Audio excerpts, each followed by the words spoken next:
You're watching South Asia Newsline and here are the top stories we're tracking for you on Friday, the 29th of December. India asks Pakistan to hand over 26/11 terror attack mastermind Hafiz Saeed. ECB accepts Pakistan's ex-PM Nawaz Sharif's nomination for February poll.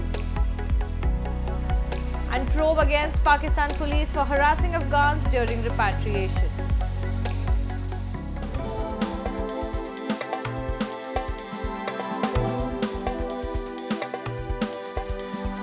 And now for all the details. New Delhi on Thursday said it has asked Pakistan to extradite 26/11 Mumbai Attack mastermind Hafiz Saeed to India. Answering a query over media reports on Saeed's extradition, India's Foreign Ministry spokesperson said New Delhi has sent a formal request along with supporting evidence to Islamabad to face trial in India. He added New Delhi has continuously flagged about his activities in the numerous cases he is wanted by India to Pakistan. As you are aware, the person in question is wanted in numerous cases in India. He is also a UN proscribed terrorist.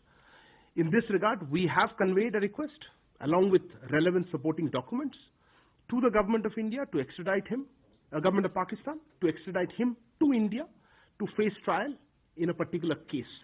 I think that is what you were referring to. So yes, we have of course been flagging the issue of activities that he's been wanted for in this. A United Nations proscribed terrorist, Hafiz Saeed, is the leader of terror outfit Lashkar-e-Taiba and one of India's most wanted fugitive.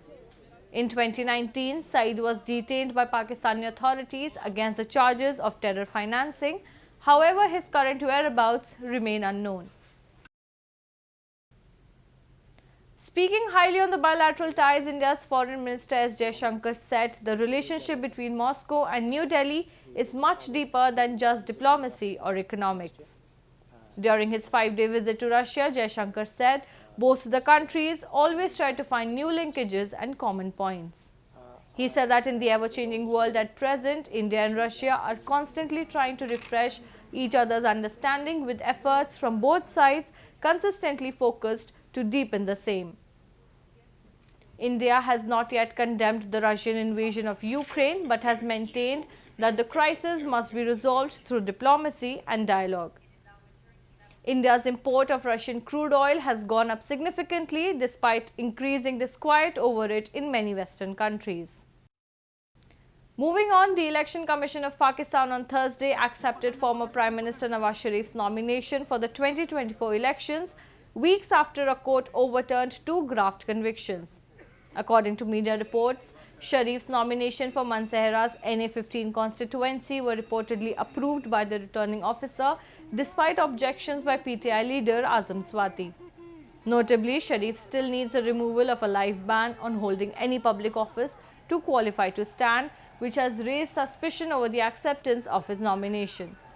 The hearing on the ban is likely to be held in January, which will decide the fate of his bid for premiership for the 4th time after the February 8 election. Meanwhile, residents in Pakistan's Karachi city are upset over gas load shedding, which is forcing them to buy expensive food from outside. This has become an annual phenomenon during winters, but authorities are least bothered.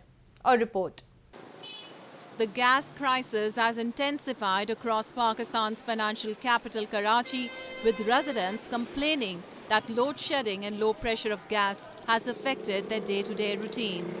While the domestic consumers are relying on expensive food from local eateries, hotel owners complain they are also facing issues due to the gas shortage. The high inflation has already burdened the common public. बहुत ज़्यादा परेशानी यार, कोई चीज़ पकी नहीं रही है, बाजार से लाके खाना पड़ रहा है। हमारी ये नैयर भाई हैं हमारे, 2 दिनों को कुछ खाया ही नहीं। अच्छा, गवर्नमेंट से और गैस हुकाम से क्या डिमांड करेंगे आप? यही डिमांड है, हमारी डिमांड क्या है, हमारी दरख्वास्त है कि ये गैस का मसला हल करवाया जाए इलाके में। Instead of any relief, Suez Southern Gas Company, the semi-government-owned company which oversees gas supply, has further announced 48 hours of load shedding over the weekend. Pakistani's gas reserves are depleting fast while the supplies are shrinking. The country mostly meets its energy demands through imported and indigenous resources. Pakistan government has launched an inquiry against police officials to take disciplinary action against those found responsible following a complaint by the Afghan Embassy that some Afghans who are living in Pakistan legally faced harassment in which a child also allegedly lost his life. Islamabad began expelling more than 1 million undocumented foreigners, mostly Afghans, last month amid a row over accusations that Kabul harbors Pakistani militants, a charge Taliban denies. More than 450,000 Afghans have returned home, the United Nations says, many now living in difficult winter conditions near the border. The Yeti Airlines crash in Nepal that killed 72 people almost a year ago was caused by the pilots mistakenly cutting power, leading to an aerodynamic stall, the investigation by the government-appointed panel has revealed in its report. Talking to Reuters, a member of investigating panel, Deepak Prasad Bastola, said due to lack of awareness and lack of standard operating procedures, the pilots had put the condition levers, which control power, in the feathering position, instead of selecting the flap lever, which led the engine to run idle and not produce thrust. Nepal's deadliest air crash since 1992, the Yeti Airlines ATR-72 twin-engine aircraft had crashed just before landing in the tourist city of Pokhara on January 15.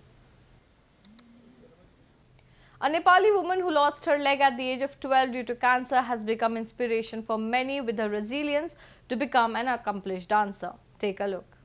Growing up in a rural settlement of Nepal's Chitwan district, Sita Subedi felt it was end of her passion for dance when her one leg had to be amputated due to cancer at the age of 12. It brought a whirlwind into her life. She faced abuses, discrimination and disregard by relatives, fellow dancers and even instructors. But she continued her passion.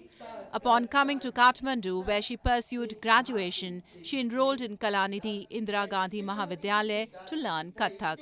अहिले नै पनि अब भनौं न सिधा यस्तो हो भनेर अरूले भन्नु भन्दा पनि मैले त्यसमा कति मेहनत गर्छु त भनेर भन्ने कुरा र मैले त्यसलाई कति समय दिन्छु भन्ने कुराले चाहिँ एकदम अर्थ राख्छ र लामो बाटो जाने मान्छेले चाहिँ केही समय मात्रै नभएर निरन्तर रूपमा त्यसमा चाहिँ लागिरहनु पर्छ भन्छु म चाहिँ.